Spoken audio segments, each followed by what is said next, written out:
Greetings, family. Welcome to episode 3. Today we are going to be discussing audacity. Yeah.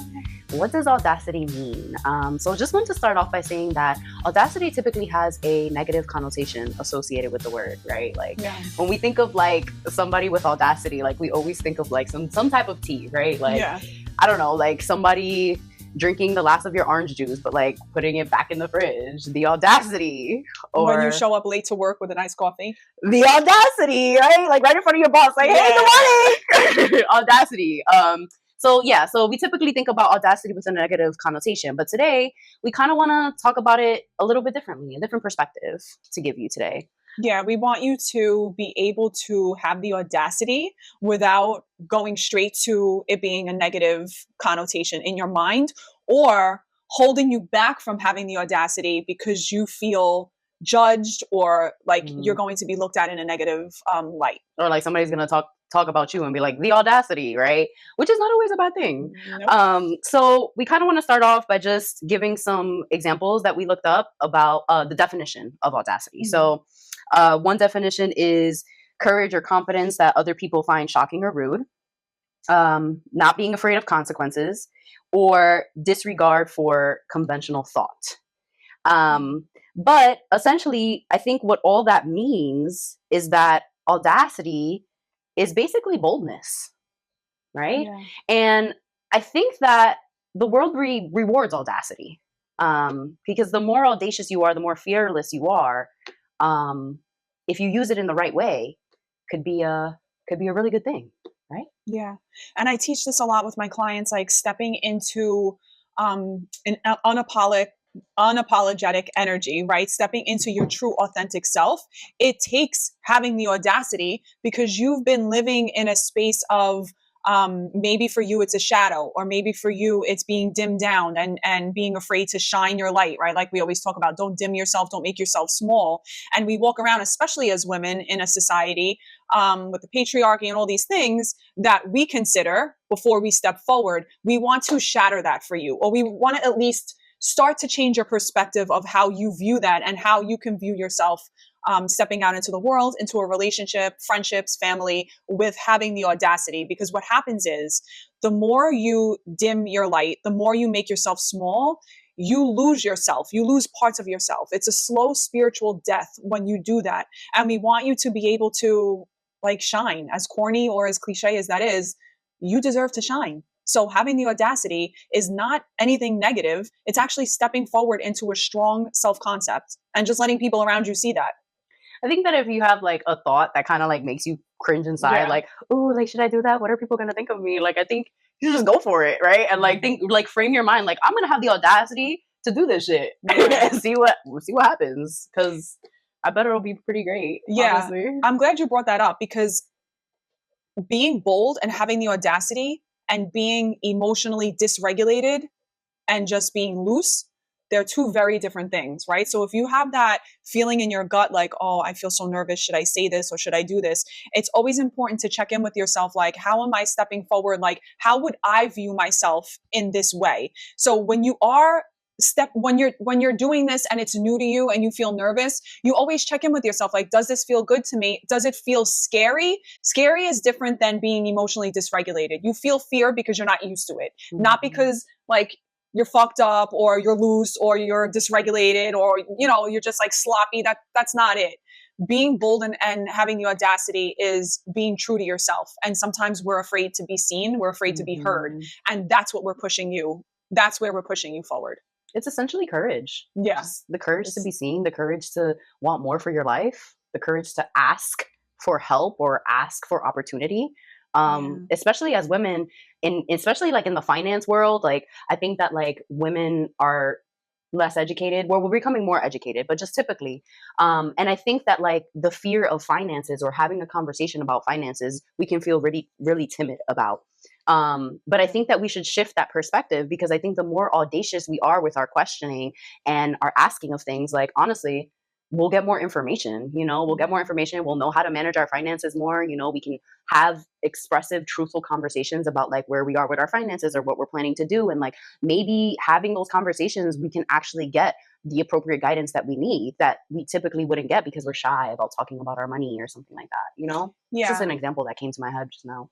Yeah. And just knowing what you want, right? How many times do you step into a situation, whether it's love, career, finance, a friendship, and you were dimming yourself down, or you weren't exactly comfortable with being seen or heard or speaking your needs, and then all of a sudden, like, you're in it and you're like, wait a minute, how did I get here? How many times have you felt that?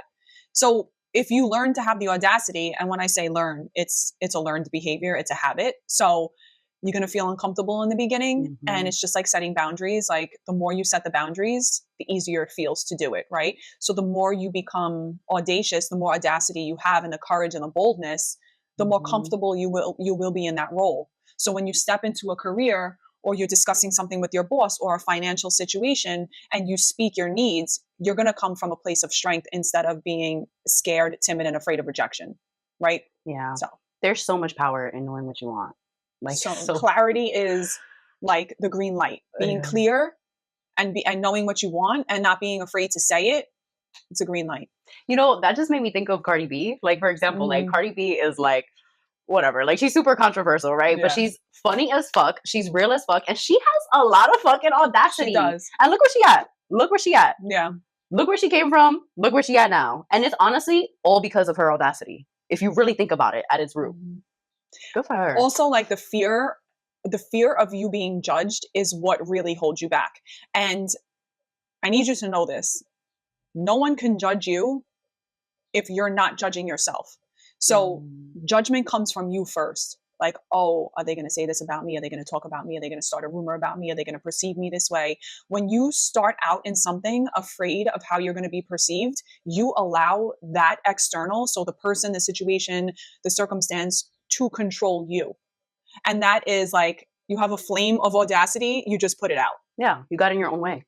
Totally. We get in our own way a lot. And having the audacity is knowing that we have that potential, but we're like putting that to a side, and we're just like forgetting about being in our own way and just like going for shit, just going for it. Yeah.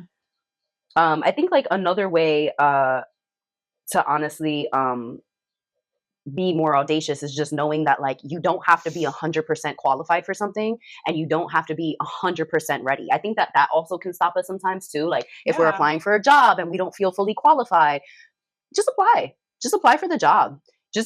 And if you get an interview, even better, just go for the interview and like be as confident as possible, and really, I guess, like harp on like whatever qualities you have, and like see what really happens. Like, have that audacity. You may not be 100% qualified, but if you show up, and Mama Iris, thank you. Mommy always tells me, like, just show up and let the rest work itself out.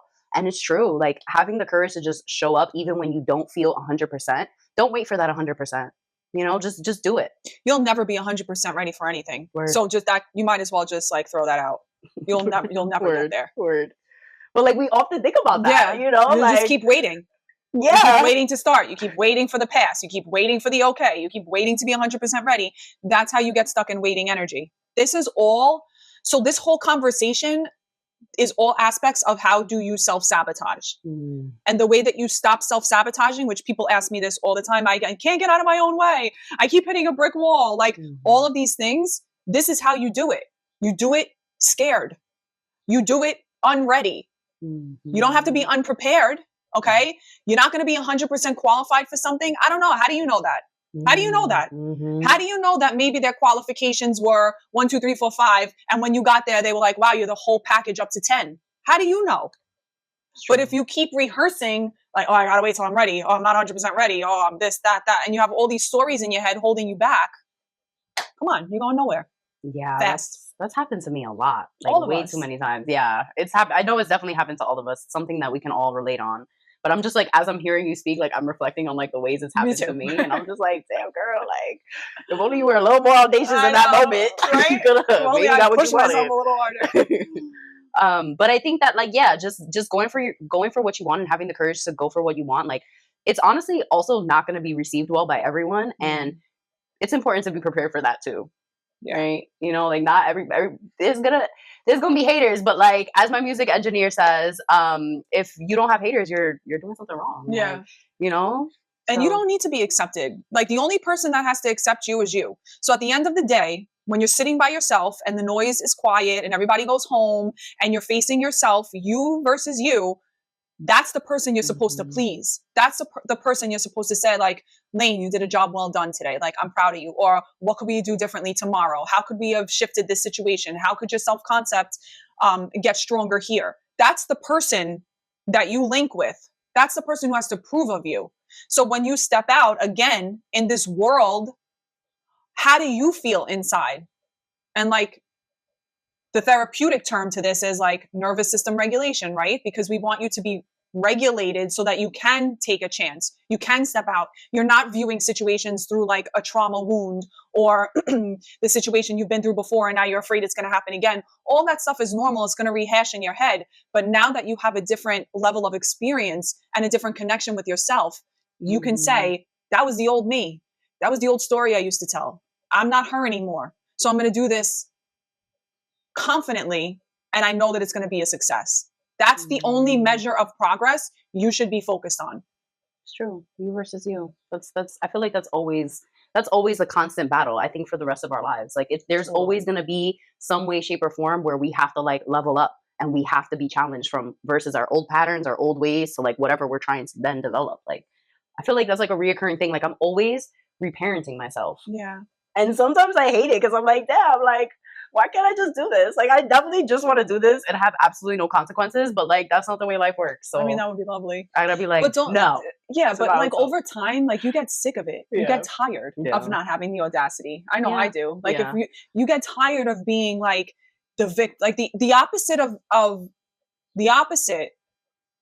The person who doesn't have the audacity is in a victim mindset, is in a victim space, victim consciousness, whatever you want to call it, right? Yeah. So you should get tired of that. I hate the word should, like I hate throwing that out, but you should get tired of saying the same thing over again, doing the same thing, making excuses for what you're not doing. Like, you don't look at yourself and you're like, what now? Like, what limitation am I going to cook up now? Like, what the fuck? Why can't I do that now? But you know, people who lack self-awareness do that. They don't see that. I know. They don't see that. They just got a bunch of fucking excuses stored in their head. And they're like, valid. It's you. You're the problem. Valid. And you're just sitting there like, okay, girl. No. Keep going. Get sick of your own shit. Okay? That's how you make progress. Get sick of your own shit. Have a self-talk. I don't like this anymore. What are we doing differently? Yeah. How can I change? There's a quote, and it's I skeeve. Well, I'm disgusted by it. That's just how I am. Right? Oh. The worst thing that you could ever say. Oh, well, that's just how I am. That's just how I am. So you're just going to skate your whole life. That's just how I am. Yeah. Like everybody around you is doing some type of self-growth, self-work, I don't know, leveling up, whatever you want to call it. And you're just like, that's just how I am. Honestly, that's a disservice to you and for everybody who loves you. Honestly, that's just how I am. You got to take accountability. It's important. And you got to take risks. Everything is a risk. Everything. I've been kind of like trying to look at things, like everything as like risk versus reward. Yeah. And like, if I feel like the risk is too much, I'm not going to fuck with it. If the risk is like not worth like the reward, or I don't know if I'm saying it right, but if it's too much of a high risk that I'm not willing to take, I'm not going to take it. But if it's like, emotional intelligence, like you're able to say, okay, if I do this, the reward is nowhere near what the risk could possibly be. So I'm not going to go there. Exactly. I'm going to do that instead, because you know what? Maybe it's a little less risky, but the reward maybe even a little less, right? A little less fun too, but right. A little less fun, a little more disciplined. Like, okay, feel that disappointment and keep it moving. Yeah. Because that's how you get what you want. Word. At the end of the day, that's how you get what you want. You avoid all the obstacles and the wrong pathways and whatever road you're taking. Like, think of it through an emotional intelligence lens. Just like you said, you're not taking a dumb risk. Yeah. Basically. Yeah.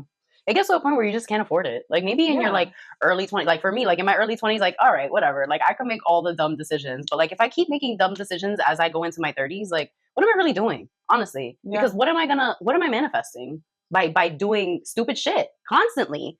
Even if I'm aware of it. If I keep doing this shit and I'm even aware of it, then I start to feel crazy. Yeah.